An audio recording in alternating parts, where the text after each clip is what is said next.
Hey guys, let's get more news about Miami Heat, but first, don't forget to subscribe and leave your like. Miami Heat finished as runner-ups in Demar Derozan sweepstakes. The Miami Heat missed their shot at another star acquisition in Demar Derozan, but it may have been for the better. Derozan landed with the Sacramento Kings on a 3-year, $76 million contract via sign-and trade. His fit within the Heat's system, as well as the long-term commitment to the 34-year-old veteran, were major concerns. These worries reportedly weren't big enough to stop Miami's front office. It was really down to the Kings and the Miami Heat as far as Demar Derozan's next home, the Athletic's Shams Charania said on the rally. He really wanted to land in a competitive environment, and also, I'm told, wanted to go back west at the end of the day. I'm told Vivek Ranadive, the Kings owner, really clinched this in their in-person meeting over the weekend in Sacramento. Although the move could have satisfied the desires of the Heat fanbase, it wasn't smart for their championship hopes. The spacing issues caused by a duo of Derozan and Jimmy Butler may have ended in less success than years prior. The unfortunate news of this report comes from Charania's mention of the Kings owner. Heat team president Pat Riley is seeing his name tarnished regularly across the media for a lack of moves, despite multiple NBA Finals appearances since 2020. Why DeMar DeRozan reportedly chose Kings over Heat, other suitors. The Sacramento Kings made a significant offseason addition by trading for DeMar DeRozan in a deal with the Chicago Bulls. The veteran guard will join the likes of De'Aaron Fox and Domantas Sabonis in Sacramento as the team aims to compete in an ever-crowded Western Conference playoff race. The Kings weren't the only team in pursuit of the 34-year-old. According to Shams Charania, DeRozan was made to decide between joining Sacramento or being dealt to the Miami Heat. A native of California, DeRozan chose to return to his home state in order to live on the West Coast once more. DeRozan's hometown team, the Los Angeles Lakers, who are looking to further fortify their roster and make another run at a championship, did not make a real offer to the Bulls, per Charania. DeRozan played college ball at USC and hasn't played on the West Coast at all throughout his NBA career, where he spent time with the San Antonio Spurs, Toronto Raptors and the Bulls. DeRozan is entering the first season of a 3-year, $70 million deal that will run through the 2026-27 season. In his last season in Chicago, he averaged 24.0 points, 5.3 assists, and 4.3 rebounds.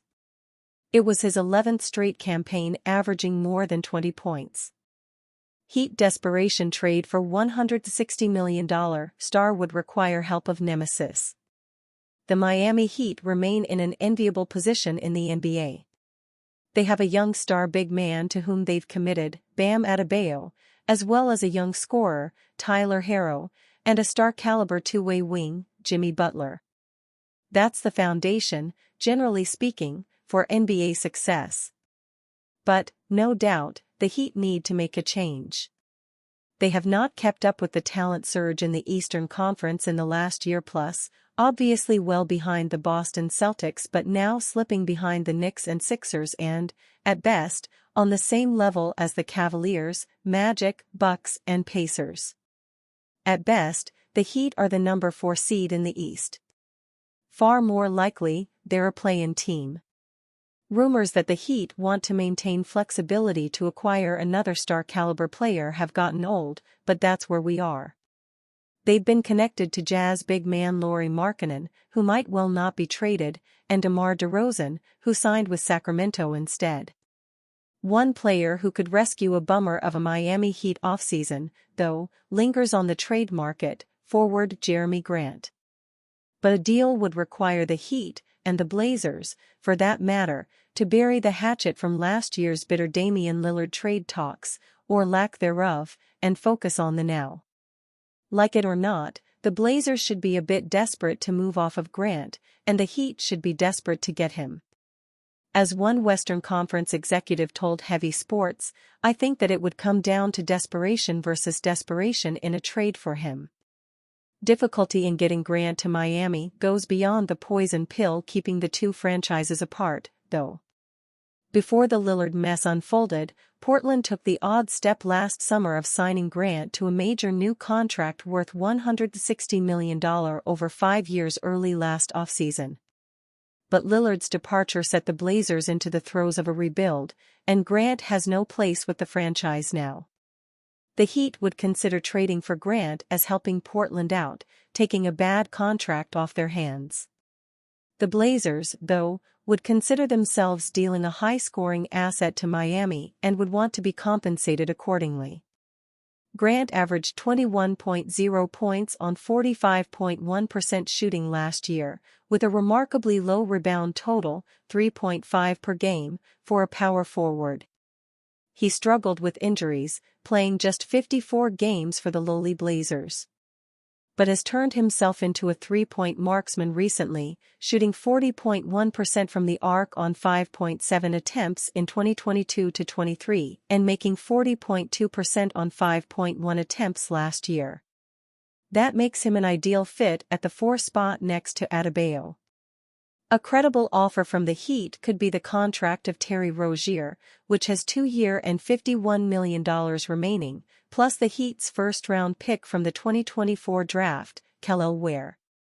That reduces the Blazers' financial commitment and provides a young asset. A swap of Tyler Herro for Grant makes sense, too, except that Portland made clear last year that it does not rate Herro much as a trade asset. Jerami Grant can play, he is a shooter, he is a good, active defender when he is engaged, he is going to do a lot of things that help your team. But he is a third option. He has some big numbers the last few years, but he has done it on terrible teams. No one is going to make a big trade for a guy who gives you 20 points on a bad team and 13 points on a good one. Not with his contract. He is going to make $30 million next year, $32 the year after that. Then he has 2 more years. You can't pay your third option $34, $35 million.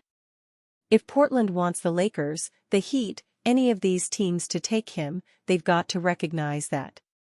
The Heat, obviously, that's their nemesis. The problem, though, is that Blazers want something in the range of 2 first-rounders for Grant. They're not going to get it, but if we learned something about Portland's Joe Cronin last year, it's that he will stick to his guns, even at his own expense. They're stubborn, the exec said of the Blazers. Part of the job is to be stubborn, though.